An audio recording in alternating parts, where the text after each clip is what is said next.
So, today I'm going to do my review on Small Soldiers because I noticed that the newly recent movie titled Puss in Boots: The Last Wish just came out last month on September 15th, 2022.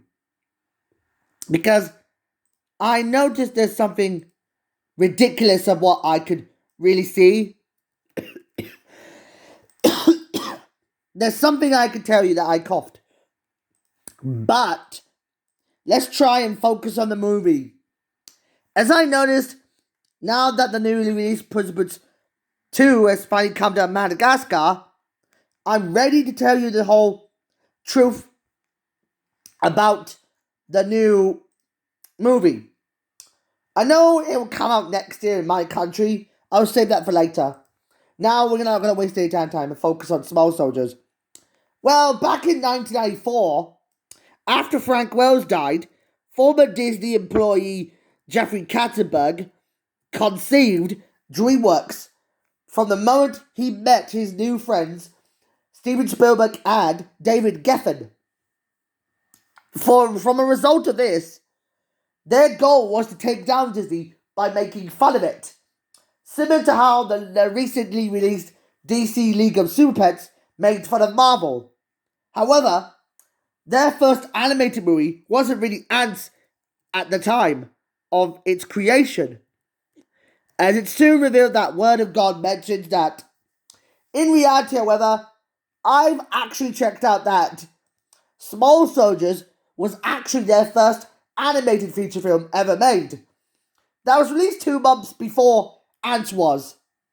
So I'm guessing when it came out on July 10th, 1998, between Canada and USA, it will be released the following month in Hong Kong on August 13th, 1998, until the month of September 1998 to October, and most notably November and December to worldwide in all the other countries.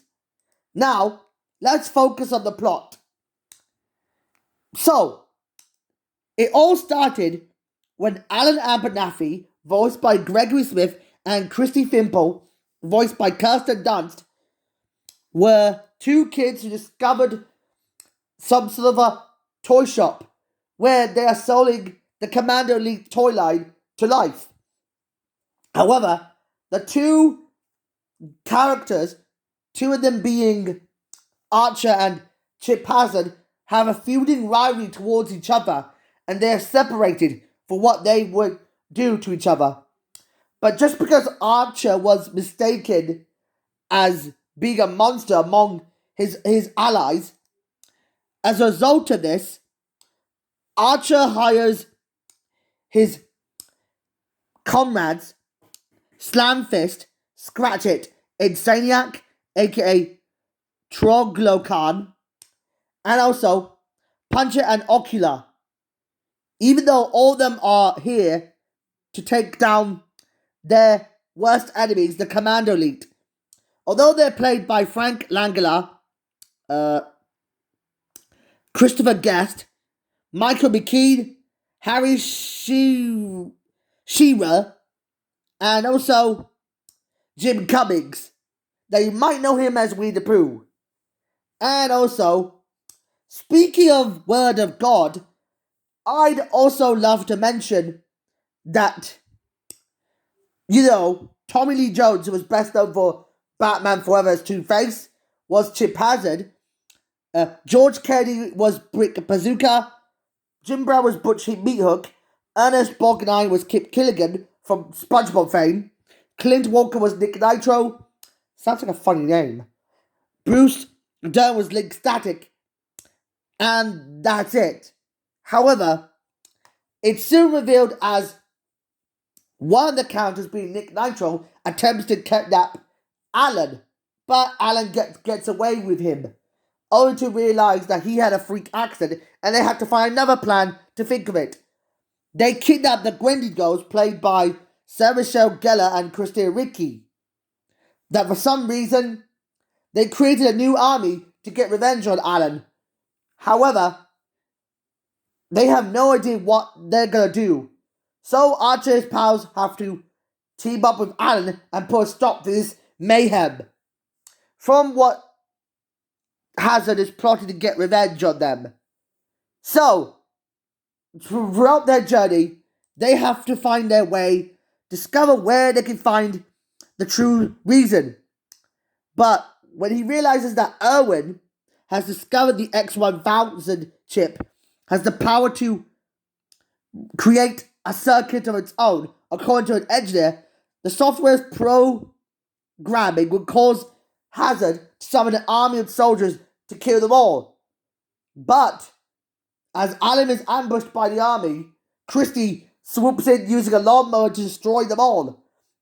This results in a King Kong-style climbing climax that also pays homage to the 1976 movie, in which what I saw in the movie about King Kong is quite of an interesting example. The climbing climax of 1976's King Kong did not take place in the Empire State Building, but instead the World Trade Center at the time of its release. As he climbs on one of the buildings, he throws some barrels at the military soldiers a la Donkey Kong. However, in this one, Alan climbs on a pole where Hazard pilots a helicopter to shoot him off. But Alan tries to use the monkey wrench to scare him off, but it's no good.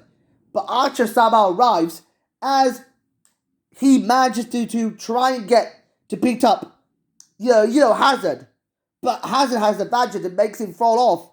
But Alan uses his hand to dip Hazard into the electric canister, causing a shockwave of a sonic blast that will destroy everyone to die. And it ends with Archer's powers to have survived the blast. They head on a boat to where they belong to their own world. All I can say is, this was awesome. The writing, the animation is cool. Yeah, I appreciate both the writing and the animation being cool. But the songs are awesome and the acting is quite nice. But for a DreamWorks movie, I'd give this one a 9 out of 10. Yeah, despite this, I'm guessing I have no idea why it ripped off Toy Story due to its bad qualities. Oh, according to 24 Reasons, I stated that Small Soilders and Toy Story were the same movie. Interesting. As I noticed, both of the movies are the same because they have 24 Reasons already heard by Couch T. But that's all I can really say about this one.